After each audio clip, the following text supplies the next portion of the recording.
بیان میں آپ کو خوش آمدید کہتے ہیں. میں اسد اللہ خان ہوں. آج پاکستان کی 2 عدالتوں میں 2 اہم پولیٹیکل فیصلے ہوئے ہیں. یعنی ایک تو جو خواجہ آصف صاحب ہیں، پولیٹیکل میں اس لیے کہہ رہا ہوں کہ سیاسی شخصیات سے وابستہ یہ فیصلے تھے. خواجہ آصف صاحب جو ہیں ان کی نیب نے استدعا کی مزید جسمانی ریمانڈ کی، اور یہ نیب کی جو استدعا ہے وہ مسترد کر دی گئی اور خواجہ آصف صاحب کو جوڈیشل کر دیا گیا. ایک تو یہ ہوا. دوسرا، حمزہ شہباز کے وکلاء بڑے کانفیڈنٹ تھے عدالتوں میں. ہماری جب ان سے ملاقات ہو رہی تھی تو وہ کہتے ہیں سپریم کورٹ سے ان کو بیل مل جائے گی، کیونکہ 1 سال اور 8 مہینے ہو گئے ان کو، تو اب ان کو جو ہے وہ ان کو ضمانت مل جائے گی. لیکن عدالت نے ان کے سامنے ایک ٹیکنیکل کوسچن رکھا کہ آپ ہارڈ شپ کی بنیاد پر اگر چاہتے ہیں کہ آپ کو ضمانت دی جائے تو یہ پھر ریلیونٹ فورم نہیں ہے، کیونکہ ہائی کورٹ میں جو ہمارے پاس یہ کیس پہنچا ہے اس میں ہارڈ شپ کا نہیں بلکہ تکنیکی بنیادوں پر آپ آئے ہیں، درخواست دائر کی ہے. اب آپ ہارڈ شپ پہ جاتے ہیں تو پھر آپ ریلیونٹ فورم پہ جائیں، یعنی ہائی کورٹ کے پاس واپس جائیں، وہاں جا کے یہ درخواست دیں، وہاں سے اگر مسترد ہوتی ہے تو پھر ہمارے پاس آئیں. انہوں نے اپنی درخواست واپس لے لی، اور وہ جو امید پیدا ہوئی تھی کہ حمزہ شہباز صاحب کی شاید جلدی ضمانت ہو جائے گی، وہ نہیں ہو پایا. وہ واپس ہائی کورٹ میں جائیں گے، وہاں دوبارہ اپنا کیس لڑیں گے، دوبارہ سے درخواست دیں گے اور وہاں فیصلہ ہوگا، اور اگر وہاں سے مسترد ہوتی ہے تو پھر دوبارہ جائیں گے وہ سپریم کورٹ کے پاس، یہی بنیاد بنا کر. اب یہ تو 2 چیزیں ہوئی ہیں.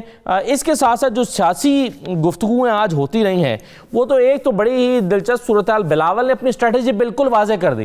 انہوں نے کہا ہے جناب کہ حکومت کو گھر بھیجنے کا جو قانونی راستہ ہے وہ ایک ہی ہے کہ تحریک عدم اعتماد لائی جائے، اور ہم پی ڈی ایم کے پلیٹ فارم پر جو ہمارے ساتھی ہیں، جو ہماری باقی جماعتیں ہیں، ان کو ہم کنونس کریں گے کہ تحریک عدم اعتماد لائی جائے. گویا اس سے پہلے اگر ان کے ذہن میں کوئی خیال آیا بھی تھا کہ وہ لانگ مارچ کے ذریعے سے حکومت کو گھر بھیجیں گے یا دھرنا دے کر بھیجیں گے، تو وہ خیال تو شاید اب رفع ہو گیا ہے، اور اب وہ فیصلہ کریں گے، وہ کنونس کریں گے لوگوں کو، اپنے ساتھیوں کو، باقی پارٹیز کو کہ عدم اعتماد آئی جائے. تو پیپلز پارٹی کی حکمت عملی تو واضح ہو گئی ہے، اس پر گفتگو کریں گے.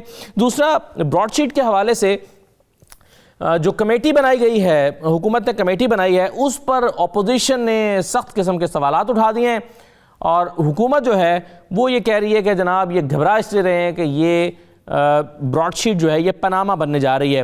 اب اس پر کیا بحث ہو رہی ہے، کیوں بحث ہو رہی ہے، پر ہم گفتگو کریں گے. ہمارے ساتھ جو مہمان موجود ہیں ان کا تعارف کروا دوں. کمل شوذب ہمارے ساتھ موجود ہیں، پاکستان تحریک انصاف کی رہنما ہیں، MNA ہیں. بہت شکریہ کمل صاحبہ، خوش آمدید. قمر زمان قاہرہ صاحب ہمارے ساتھ موجود ہیں، پاکستان پیپلز پارٹی کے سینئر رہنما ہیں.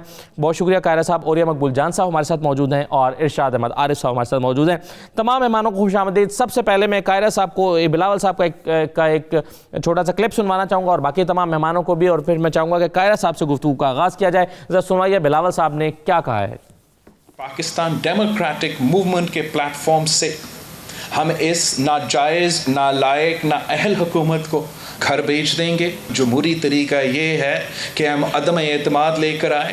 ہم اپنے اتحادیوں کو اس اسٹریٹجی پہ ایک پیج پہ لے کر آئیں گے. پھر جتنا ہمارا چائے کی دعوتوں پہ ان کے پسینہ نکلیں گے، اتنا ہمارا 10 جلسے سے اثر نہیں ہوتا ہے. قاہرہ صاحب، کیا یہی سمجھا جائے اس سے کہ اگر تحریک عدم اعتماد کے لیے نمبر پورا نہیں ہو پاتا تو پھر کوئی اور غیر قانونی راستہ تو اختیار نہیں کیا جائے گا؟ کیونکہ بلاول صاحب نے واضح کر دیا ہے آئینی راستہ یہی ہے کہ عدم اعتماد کے ذریعے سے حکومت کو گھر بھیجا جائے. گویا دھرنا، لانگ مارچ یہ آپشن نہیں رہے، حکومت کو گھر بھیجنے کے لیے، احتجاج کے لیے ہو سکتے ہیں.